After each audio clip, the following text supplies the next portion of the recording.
Good morning. Good morning. This is Rich Vernadeau live. I assume that I'm up and live. Again, working with subdued lighting for the time being. Uh, I'm today. I'm going to talk about some things that you can do to save gasoline money. You know, gas prices are all over the place nationwide, up and down, and in some places higher than others. But there's this concern. Of course, it's going to go back up at some point. Obviously, there's fuel issues. Uh, One of the things that some of this you've heard before, some of this you may already be doing, but I want to suggest it anyway. Some of the things that you can do, of course, is to carpool, ride to work with others. A second thing you can do instead of going to the grocery store or the convenience store 2 or 3 times a week, consolidate those trips into once a week.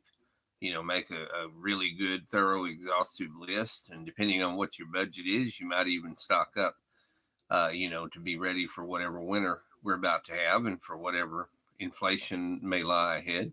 It's always a good idea to have some canned goods on hand and some other things on hand, whether it's spaghetti or whether it's rice or whatever it is.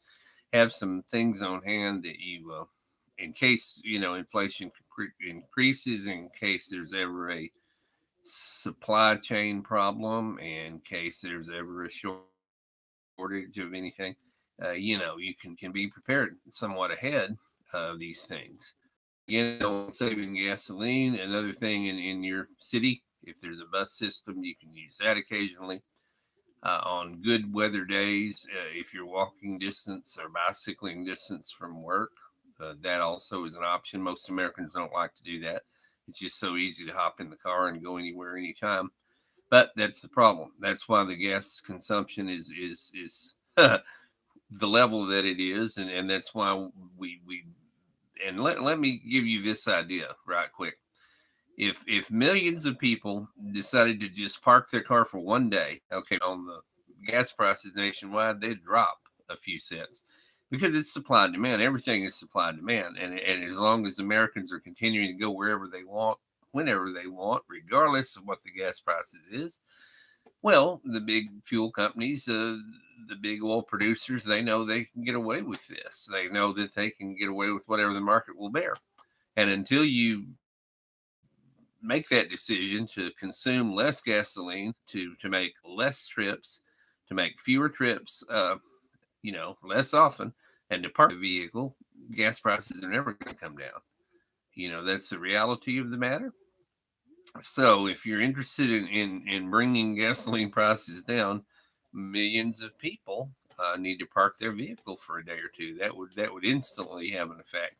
Now we know that's not going to happen because Americans don't cooperate well together, and so it would be almost impossible to have a national uh, no fuel day, a national park your car day. But it would have a tremendous impact right off the bat. So those are my suggestions to people on how to save on fuel.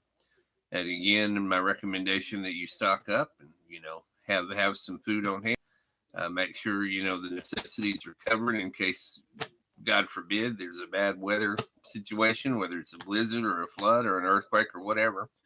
If you've got supplies on hand, you're that much better off.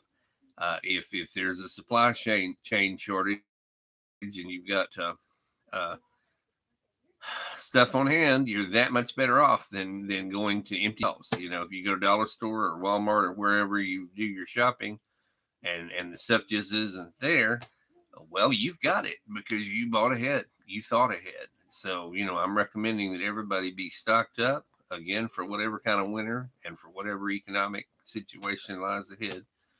Park that vehicle as often as you can. Walk or ride a bike when you can. Use a city bus when you can. Carpool when you can. And don't make unnecessary trips. Make only those trips which are necessary. All of these things will have a tremendous impact on your pocketbook and on the fuel situation nationwide. And this has been Rich Vernadeau Live.